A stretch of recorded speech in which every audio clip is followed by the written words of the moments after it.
Last video and last lesson for the week, guys. We did it. We have made it through now 2 weeks, I guess we could say, of e-learning. So we're going to have a nice 4-day break with no lessons or assignments. Woohoo!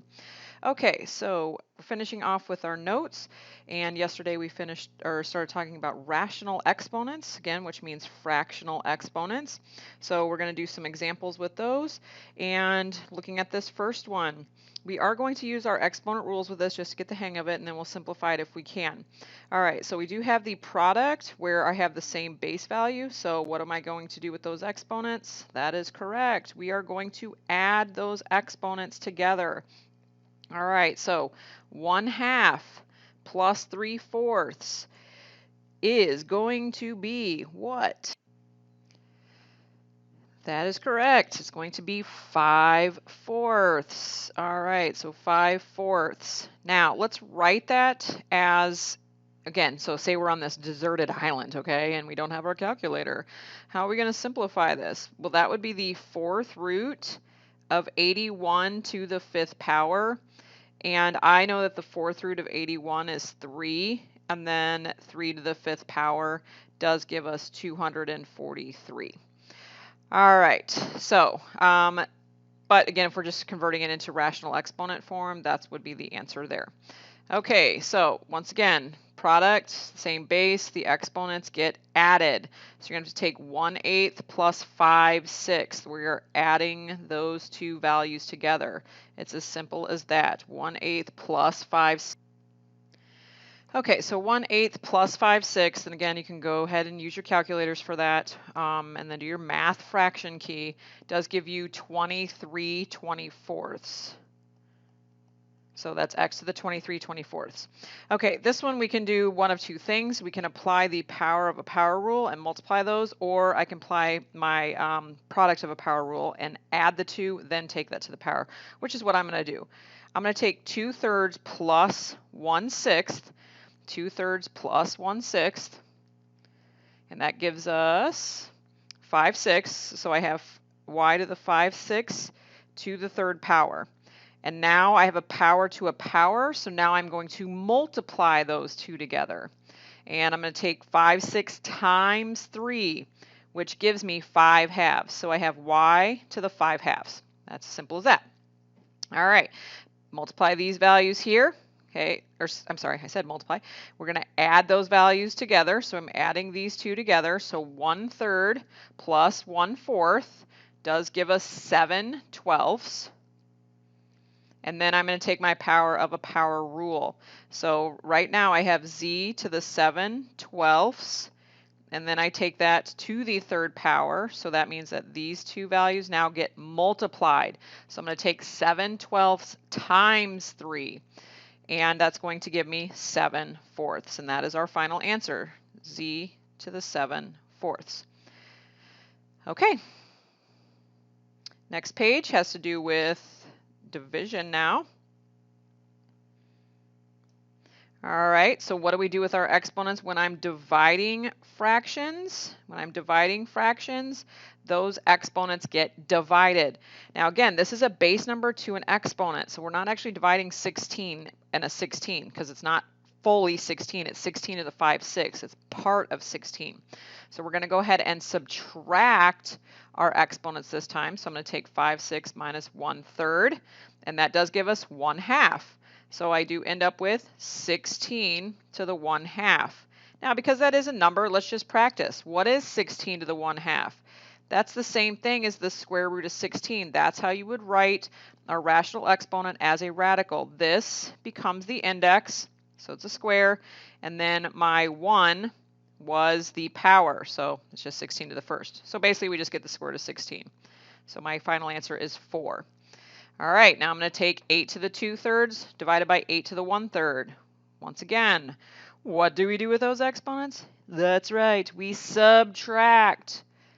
So 2/3 minus 1/3 is 1/3. And that's the same thing as the 3rd root of 8. Now, I know off the top of my head that that is going to be just a 2. All right, but just to show you again how that would work, 8 is the same thing as 2 to the 3rd power. And what do we do with those exponents? We divide. So we end up with 2.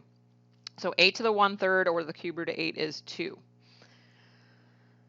All right, now we got some where we're going to add in all of the exponent rules. All right, so looking at this top one here, the x and the y are not the same base, so I may not add those together. They do not carry the same base, therefore those can't be simplified. But what I can do is I can take these and now take a power to a power. So I have the 4 to the 1/4 and then -8 to the 1/4. What do I do with those exponents? Powers of powers get multiplied. All right, so I'm going to start off with x to the 4th to the 1/4, y to the -8 to the 1/4, and I still have that 16x to the 3/4 down here. All right, so let's simplify that. So 4 to the 1/4 is just 1.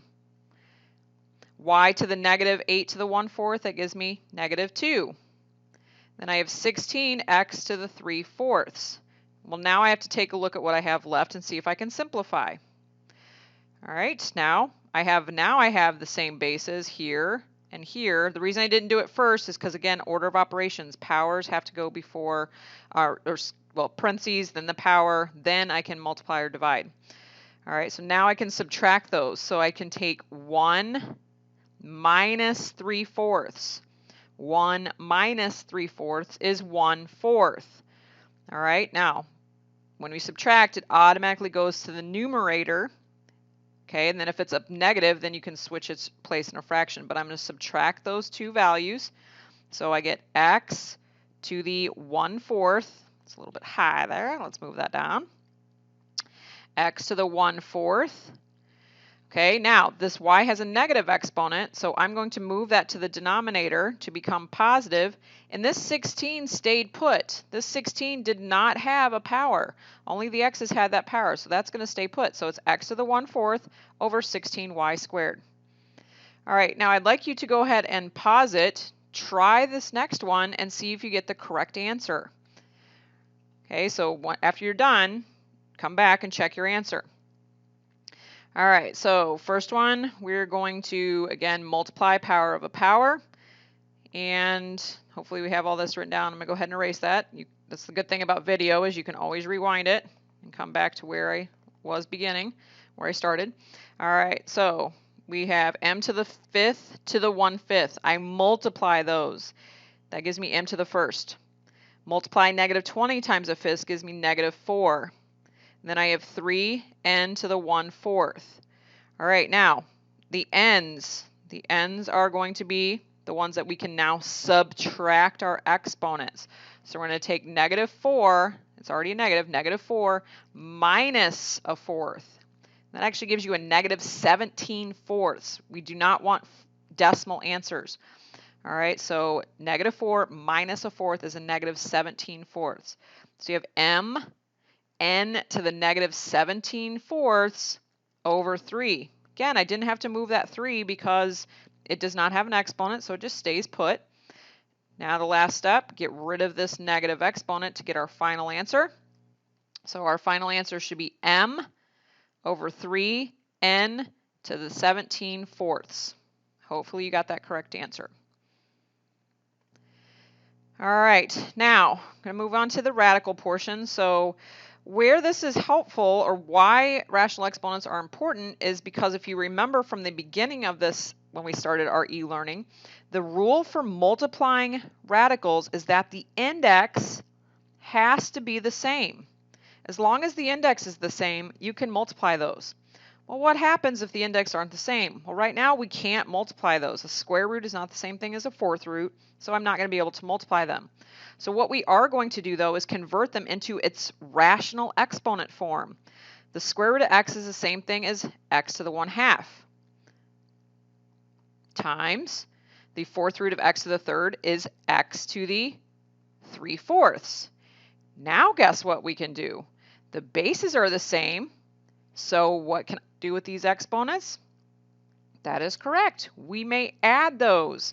So now I'm going to take 1/2 plus 3/4, and that gives me 5/4. and that will be our answer. So we would have x to the 5/4.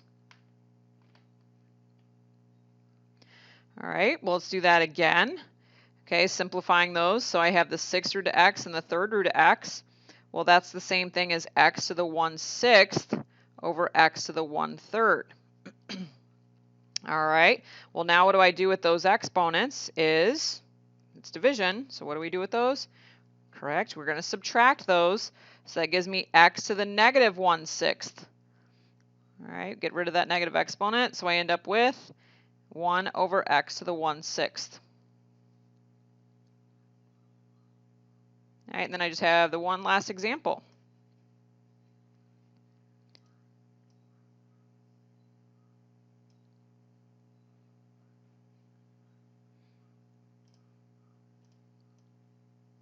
Oh, there's two there. Ha, that last one was hidden from me.